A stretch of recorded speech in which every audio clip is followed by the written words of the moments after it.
Welcome to the Biotech Startups Podcast by Exceeda. Join us as we speak with first-time founders, serial entrepreneurs, and experienced investors about the challenges and triumphs of running a biotech startup, from pre-seed to IPO, with your host, John Chi.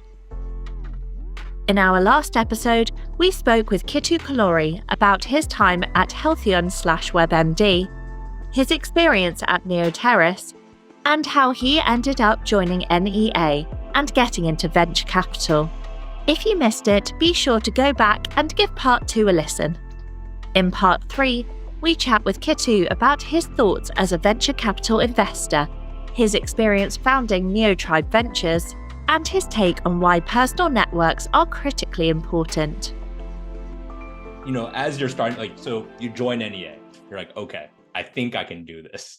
What were some things that surprised you about working in venture capital, having clearly a long track record of being a company operator? What were some things that really stood out to you? I think one thing that stood out was,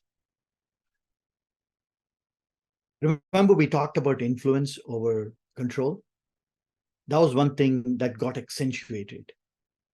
As a board member, you're not running the company, but you want to influence and provide the entrepreneur with the benefit of your experience. You will never have as much depth in their field as they do, but you have breadth. And so it may or may not be the right advice at the right time, but share it, let them decide whether they want to use it or not. So influence was a big part of who I became as a board member. I also wanted to be the kind of board member that Danny was to me, which is I wanted my entrepreneurs to feel like they could be vulnerable with me without running the risk of being judged by me. And so that was another thing that was important to me in shaping me as a venture capitalist, as an investor, and as a partner to that entrepreneur.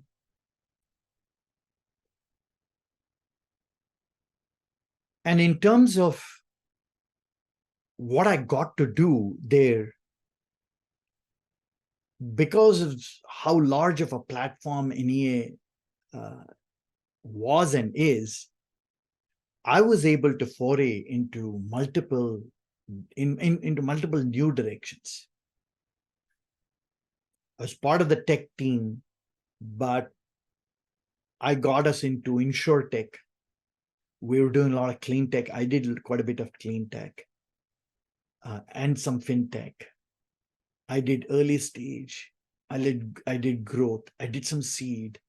So I was able to discover myself as a venture capitalist, if you will.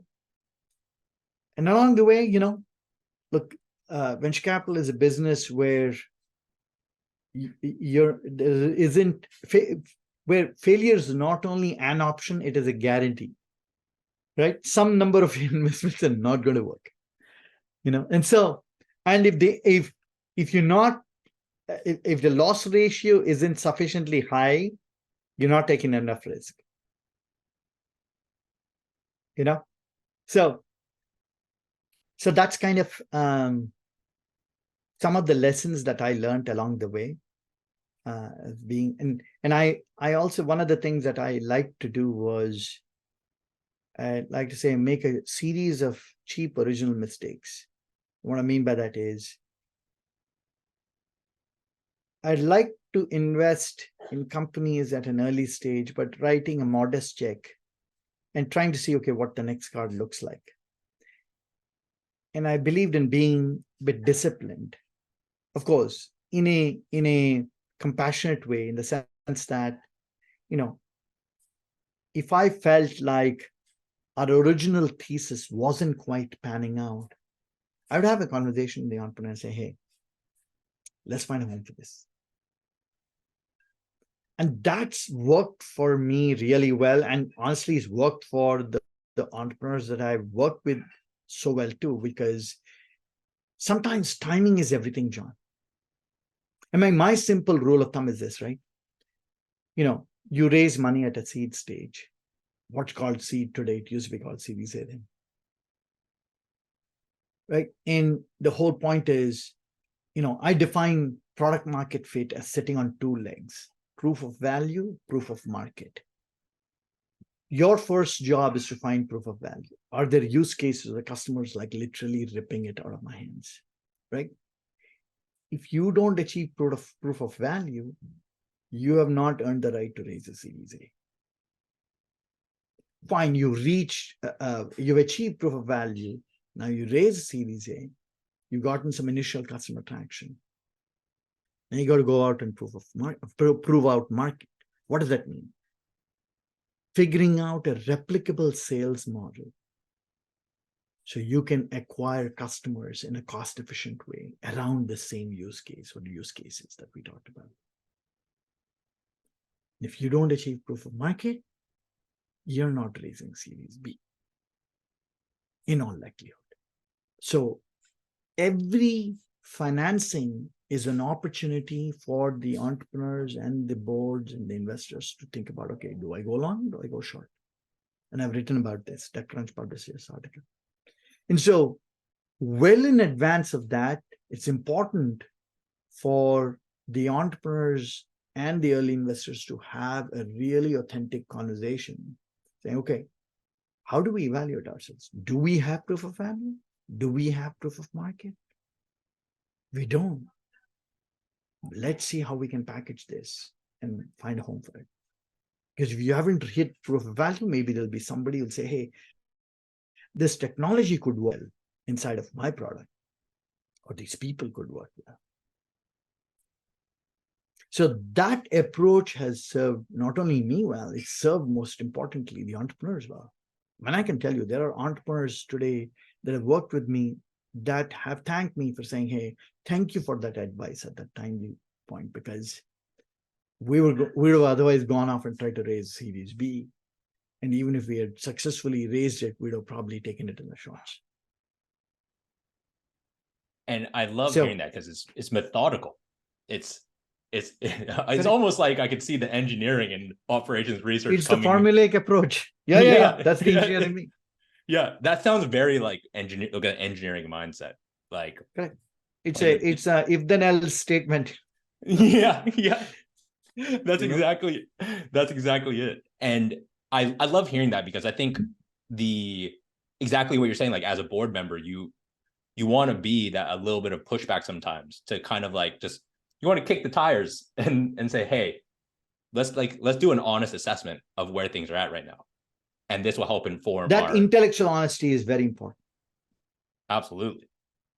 And I think probably in 2020 and 2021, there was a little bit of that might have gone away a little bit, and now is like coming back, and it's like critically important.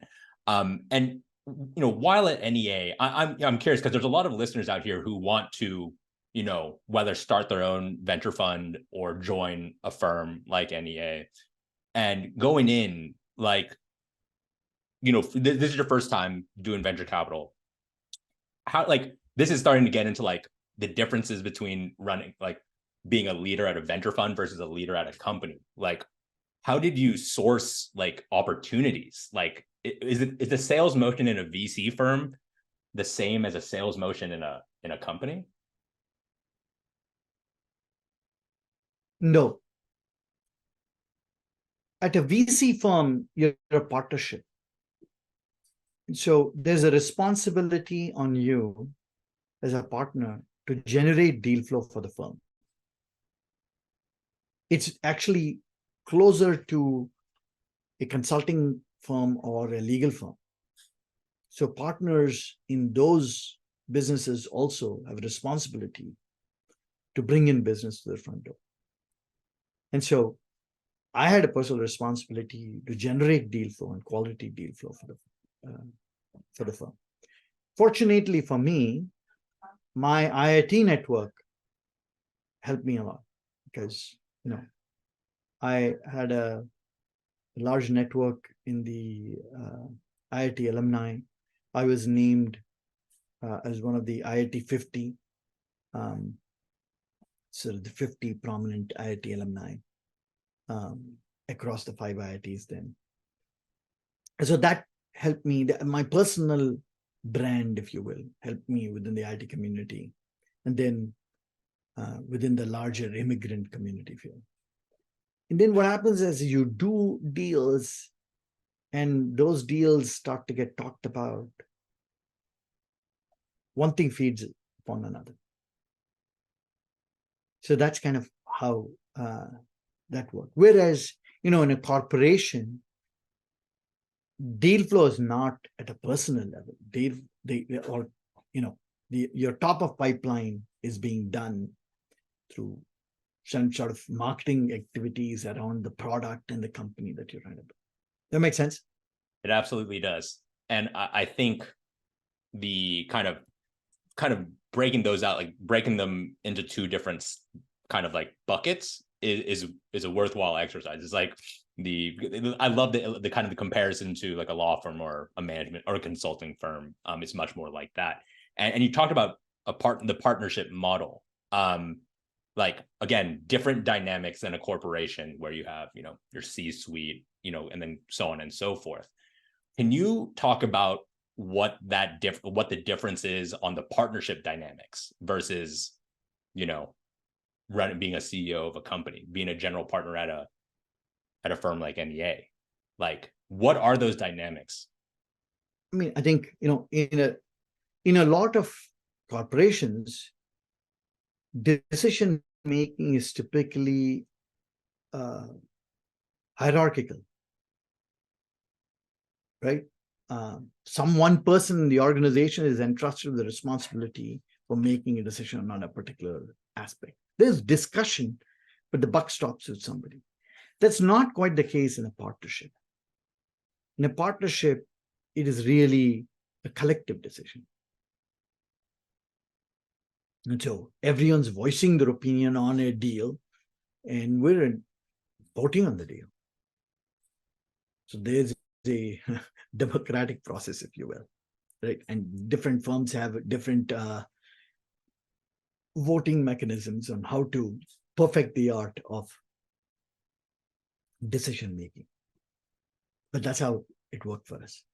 So that's how, a partnership is typically different.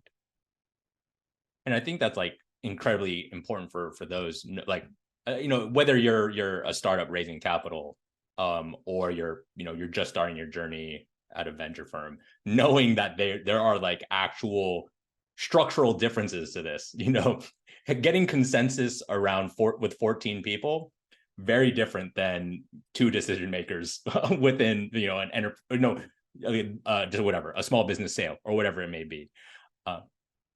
100%. I mean, we had at one time, 60 plus people in the investment team. Not all of them were general partners, but, we had 12 general partners. So, you had to get a decision through meant you had to convince the remaining 11 partners to see the value of the investment. That again is also like a baptism of fire, probably, where you're like, it's like, how do I do this? Like, it's almost like you have to embark. Yeah. I mean, I remember talking about baptism by fire. I remember I brought in this little company called Weatherbuild, and I was leading the seed round in that company, and I wanted to invest $1 million into the company. And boy, I got such, I would say, pushback. It was almost like, okay, you want to hang yourself? Here's a rope. And I mean, the reception was very lukewarm to Weatherbuild from within the partnership. Fortunately for me, one, I was in my honeymoon period. This was circa 2006. So I was in my first year still. So, people had a certain tolerance. Second, it was a smallish check. It was a $1 million check. And the case I made was like, hey, there is an interesting mathematical model because we were taking 30 years of historical weather data and things like that. It was honestly Weatherbuild, which then went on to become the Climate Corporation, was arguably the first big data company before big data became fashionable. Anyway, so Dick Ramlick actually supported that deal. And that gave me immediate street cred within the partnership, and so I got the deal through. And fast forward to 2013, and Weatherbuild got bought by Monsanto for $1.05 billion. Wow, more than street cred. Yeah, more than street cred. That is quite the outcome. So that's when, I like to say this, in venture capital, if you make an obvious investment that fails, people say, oh, that's bad luck. If you make an obvious investment that works, people say, congratulations. But I would have done it too. If you make a non-obvious investment that fails, people say, I haven't told you not to do it. If you make a non-obvious investment that works, you've arrived. So this was when I arrived as a venture capitalist. That experience, I mean, it could probably make you like, if that investment could have gone a different way, and if that and that could probably scare you, a young partner, from bringing any deal to the partnership. You're like, I'm going to get skewered, like, so, and that's really fascinating, because I think that this kind of, it almost, it's kind of like, you don't, like, as a startup, you may not know that these kind of discussions, or how are we thinking about this, and kind of what the dynamics at play in the partnership may be. Because like, I can imagine, I think, I can't remember who said it, but it's like, you got to be like, contrarian and right. But if you're contrarian and wrong, right. Exactly, you look, people are going to be like, I told you. You look like an idiot. You look like an idiot. It's like, I told you. And then you're like, at that point, you're like, well, I only want to bring obvious things now to the table, which is probably unhealthy. Yeah, I mean, like, and that's been the thesis upon which I've built my venture capital career, which is to look for alpha in non-obvious places. That's the thesis upon which I started Neotribe. That was how I built my practice at NEA, which is to look for companies off Broadway. I called it, investing in breakthrough technologies that stretch the imagination. It was actually a line that one of my LPs and good friends, Jared Fong, gave me. And I said, I'm shamelessly stealing this. And that defines who I am as a venture capitalist, and that defines who we are at Neotribe. Because when I started Neotribe, some of my early LPs said, you had assembled a portfolio at NEA that was not only unique in the industry, but it was also very different from other GPs at NEA. And so they were like, continue doing what you're doing there. And I'm like, okay, that comes naturally to me. And so that's how I got started. And so if you look at our portfolio at NEA, it may seem like an eclectic mix, but there's a method behind the madness. Totally. And as you're evaluating, like, kind of these kind of like more unconventional, opportunities, like, as you're looking at, I know this is the classic Andreessen kind of like framework. I mean, like, he popularized it, but like product, market, and team, how would you rank those in terms of importance? Like, most important to least important before you get conviction to write the check? I'd say team is very important, because that's the least variable as a component, because you're betting on the team and you're betting on the core competencies that team brings, and you're betting on how cohesive they are and things like that. The second one to me is the product and the technology, because that again is something that you're betting on as a capability, you can take a certain capability and try to find a new market for it. But if you say, oops, I got to build a new capability, that's a restart. That's not a pivot. You know what I'm saying? So team, tech, market, I guess in that order. The market is important because you want to first check to see, okay, is there a tug at the other end of the rope? Are the dogs going to eat the dog food? And now that may not always pan out due to some changing dynamics that you have no control about. I'll tell you, there are businesses that would invested in, say, circa 2001 that thrived because of COVID, and some that got adversely affected because of COVID, and are never the same. And so that's life. And that's what I meant, when I said there's a certain amount of failure you're going to have to just be prepared for. Absolutely. And kind of like, as for NEA, it seems, you've assembled this kind of unique portfolio of companies that you've partnered with. And when did you know it was time for you to, branch out on your own and start Neotribe? I kind of came to this realization that venture as an industry doesn't scale as easily. That is, I came to the realization that, you could take a $200 to $400 million fund and you can see your way to 3x, 4x, 5x. There have been instances of 10x's, 15x's on funds of that size.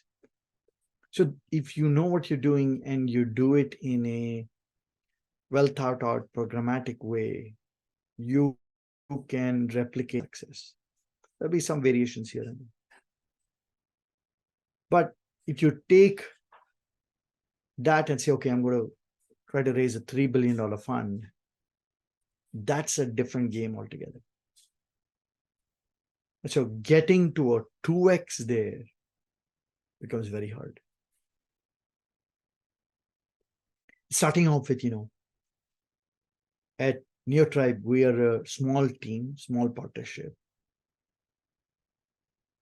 With the economics we have around the table, we can attract top talent. You can't do that easily at a very large firm.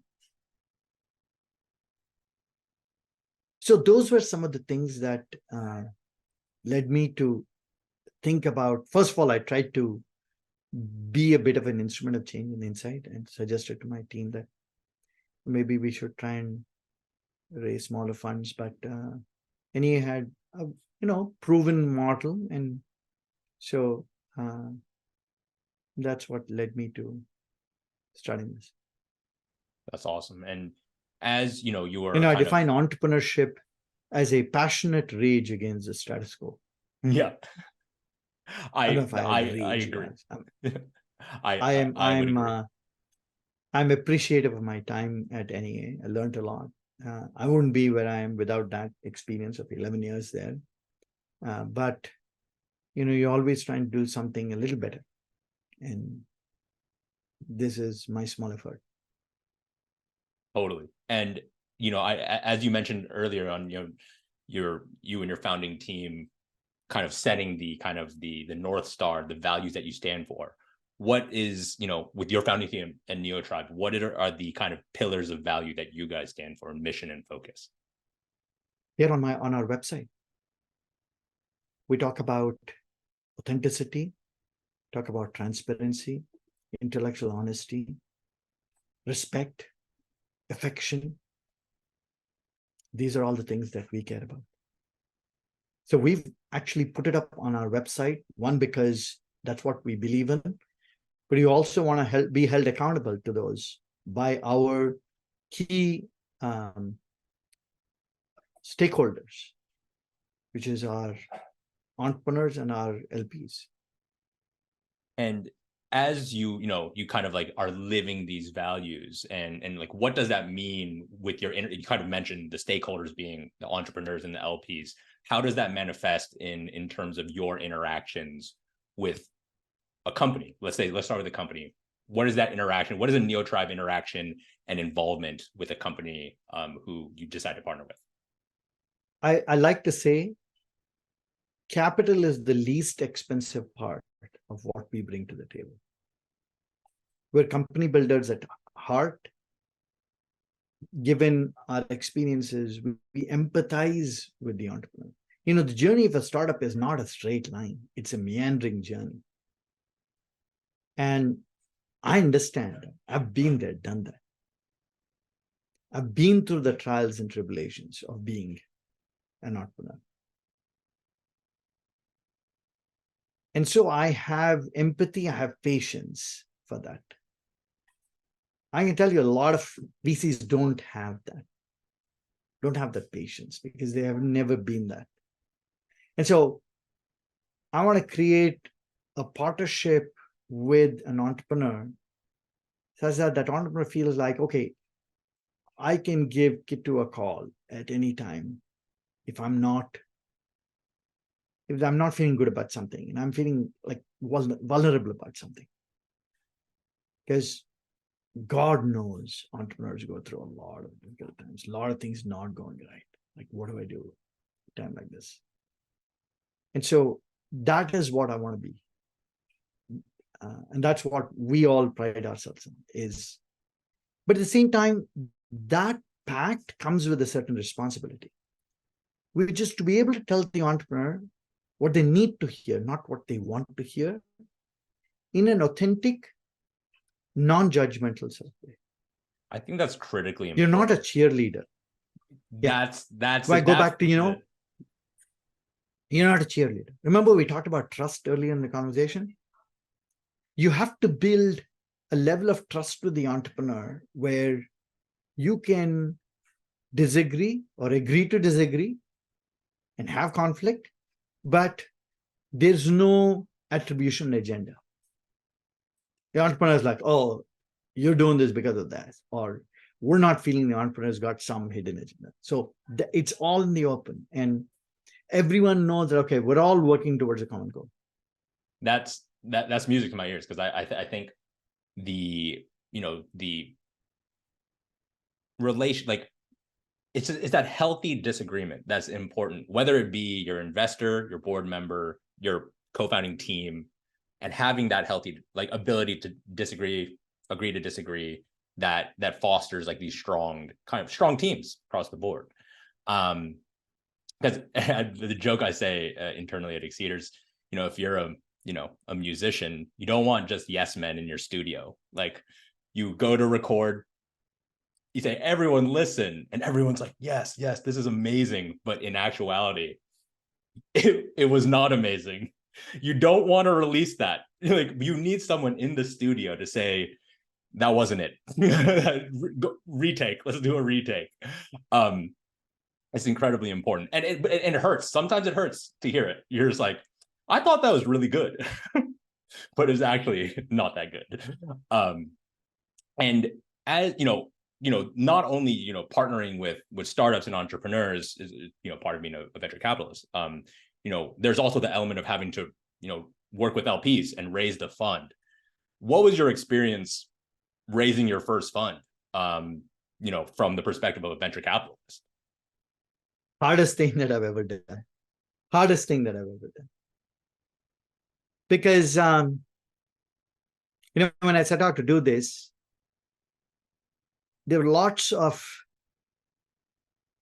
objections that people raise.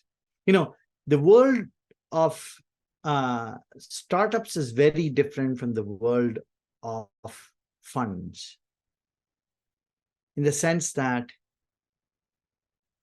as a venture capitalist, I'm looking for an excuse to say yes. And my experience, and I could be very wrong about this, is when you walk into an LP's office, they're looking for an excuse to say no. It's no unless proven otherwise. For me, when I talking to a startup, like it is a yes unless you prove me otherwise. Right? You know what I'm saying? So that's kind of my mental approach. I'm looking for an excuse to say yes. And so that was kind of what made it hard. And the other thing that makes it hard is, as a startup, all you need to do is convince one, maybe two investors to say yes. To raise a fund, you need to get 9, 10, 11, 12 people to say yes, because everyone's writing different check sizes. So that makes it a bit hard too. But the thing that was hard was, I had a track record coming out of NEA, but there were questions around, okay, how much of this track record is because of you and your personal brand versus NEA's brand? And so I had to prove to them. And then the other question was, okay, you're trying to execute on this investment model here at Neotribe, but how much of your body of work at NEA mirrored that investment model? So I had to demonstrate that, and how successful was that investment model inside of NEA and things like that. And then team composition. Oh boy. 2016 was a very hard year for me because I lost my mother that year. My wife fell very sick. My son was applying to grad school. My daughter was applying to college. And there was a lot of stress. And I was trying to raise Neotribe. So there were 5 things that caused an immense amount of stress on me. And in the spirit of being vulnerable, I am being vulnerable here. It was, I had to be kind of the Rock of Gibraltar. And I did not know if there's a lot of self-doubt,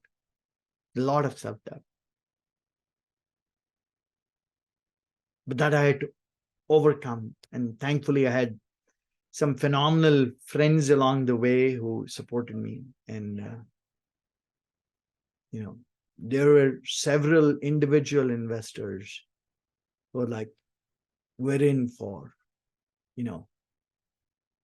25K, 50K, 100K, 250K, million, so that was, but finally I was able to attract the institutional capital. And the thing that I was fortunate about was also, I had 3 companies of mine from my NEA portfolio that all got liquidity events and, impressive liquidity events in a very short period of time. Literally managed a matter of 3 months and generated 1.2 billion in enterprise value and things like that. And that helped a lot, because everyone's like, okay, we know you like to do these things that are a little off Broadway, but does it work? And I'm like, yeah, works. Yeah, here you go. Like, the timing was perfect. And I think, that like, thank you for sharing that. And I think sometimes it can be kind of, maybe overlooked, but like, venture capitalists also have to go fundraise as well. So like, it's an element, it's kind of like an element of like, you also empathize with a company, not only on the operations side. It's like, I know what you're going, like, fundraising is not fun. When we were, going, doing our original kind of like friends and family, I remember going, I didn't know better. I just went into Wells Fargo with my startup idea and a business plan. I got laughed out of the. But I'd say while it was hard, fundraising was hard, and I'm sure there are a lot of VCs who will relate to this comment. Like, I've built some phenomenal friendships along the way from within the LP community, and my CEO at Healtheon, Mike Long, used to use this line, which has stuck with me forever. You say all business is personal. And I believe that to this day, and so there are some phenomenal personal friendships that I've built along this way from within the LP community. Because, there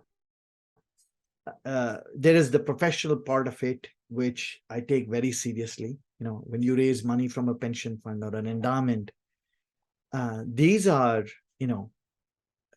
very important funds, and you have a responsibility to generate the right kind of return for them, because these are people's life savings. From an endowment point of view, it could determine whether a project gets funded or doesn't get funded. And so I take that responsibility very seriously.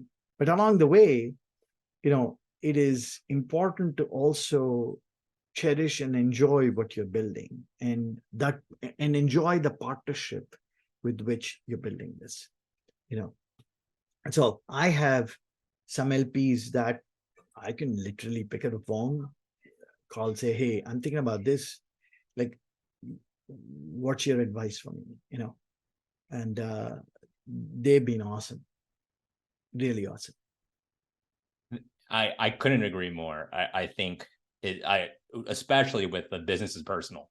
I 100% believe in that too. And also just like not losing sight of like, not just like you have your eyes on the prize, but just like having a gratefulness and appreciation for kind of the process going along the way, and the relationships that you make too. And you're like spot on. Like I every time I'm thinking about, for those who run funds and the responsibility of paying, like making sure the pension is taken care of. And that could be your father, mother, brother, sister. That could be literally everything that they are banking on. And that is a great responsibility. So I kind of, when you say, but how do you balance that responsibility with trying to take the right amount of risk? Because in venture capital, like 40-50% loss ratio is the norm, right? So, and LPs are saying, hey, if you're not taking that kind of risk, you're not going to generate that. And they're right. They have all the data in the world to support that. And so how do you balance that is important. Yeah, it seems really hard. It seems like, it's kind of, you're like threading the needle. You're like, it takes and also probably fortitude, like stomach fortitude, because like when something doesn't work out, it's like, oh, like you can kind of like, it feels like a gut punch. And I've always thought about that. There's this wonderful book that I'd highly recommend reading, John. It's called Thinking in Bets by this poker player, Annie Duke. And she talks about how success is a function of two things: the quality of your decisions and luck. You don't control luck, but you can control the quality of decisions with the data at hand, right? And honestly, in venture capital, at that very early stage, you either don't have a whole lot of data or the data is imperfect. But when you do have data, it behooves you to use the data. You can't just say, I'm going to cherry pick this data and this data and not use the other data because it doesn't suit my hypothesis. You can't do that, right? But that's how you make quality decisions. And then once you make the quality decision, thereafter, you try to work hard to influence the outcome. But there's certain things that are not going to go your way because of factors outside of your control. And that's life. You're not going to win every hand in poker. Yeah. And in the hand in poker too, there are times to fold. Like you don't go all in. Yeah, you don't go all in every single time. Exactly. So this is what, when I talk about going long, going short, this is what I mean, which is when do you, when do you stop chasing a sunk cost? And I like to say this: don't chase a sunk cost and give up on the opportunity cost of capital that could otherwise be applied to something else. And that insight, I think we care, at Exceeder, and we always have this kind of mindset too within the company, like where are we going to allocate company resources to this project? And you kind of have to take the same thing. Exactly. Because you as CEO or leader of a company, you're an investor. You don't know this, but you're an investor because you are allocating precious company resources to various initiatives. And so the CEO might be the person who's responsible for vision, mission, strategy, execution, all of that, but they're also a steward of investor capital and making financial decisions. So I've actually written about this, entrepreneurs putting on their venture shoes, the best VC shoes. So you have to make those. And how do you evaluate and measure the ROI on each initiative? These are all things that you have to think about. And that completely resonates with me. And my co-founder is actually the one that really just drilled it home on this concept of capital allocation and thinking about long and hard. And it is quite painful when you see an experiment or a project just doesn't pan out, and that sunk cost that you're talking about, it's just but maybe we keep going. So this is the difference between operators and VCs. And what I mean by that is, and this, in some ways, I think operators have an opportunity to learn from VCs, which is this. A venture capitalist is going to assemble a portfolio. And the reason they're going to assemble a portfolio is because they're going to say, hey, I know that some subset of these initiatives are not going to work, but the ones that are going to work, I'm going to put the wood behind that arrow, and hopefully that'll more than make up for the ones that didn't work. The thing about venture is this, right? When something doesn't work, you're only down 1x that capital. But when something starts to work, it generates multiple times of the capital that you invest. But that kind of thinking doesn't come naturally to operators. What are operators thinking? Failure is not an option for me. Every initiative I invest in has to work. Cisco is the one company that actually changed that. Back in the 90s, Cisco went on an acquisition spree. I think they acquired over 100 companies. And a vast majority of them didn't work. But boy, the ones that worked, like Crescendo, Stratacom, they've just killed it. Nicera. These are, Airspace. These are the companies that just absolutely added so much value to their market cap. And that's an approach that doesn't come naturally to a lot of leadership teams. A lot of leadership teams in large enterprises are like, oh, shoot, if I do this, my EPS will get diluted, my market cap could take a hit, blah, blah, blah.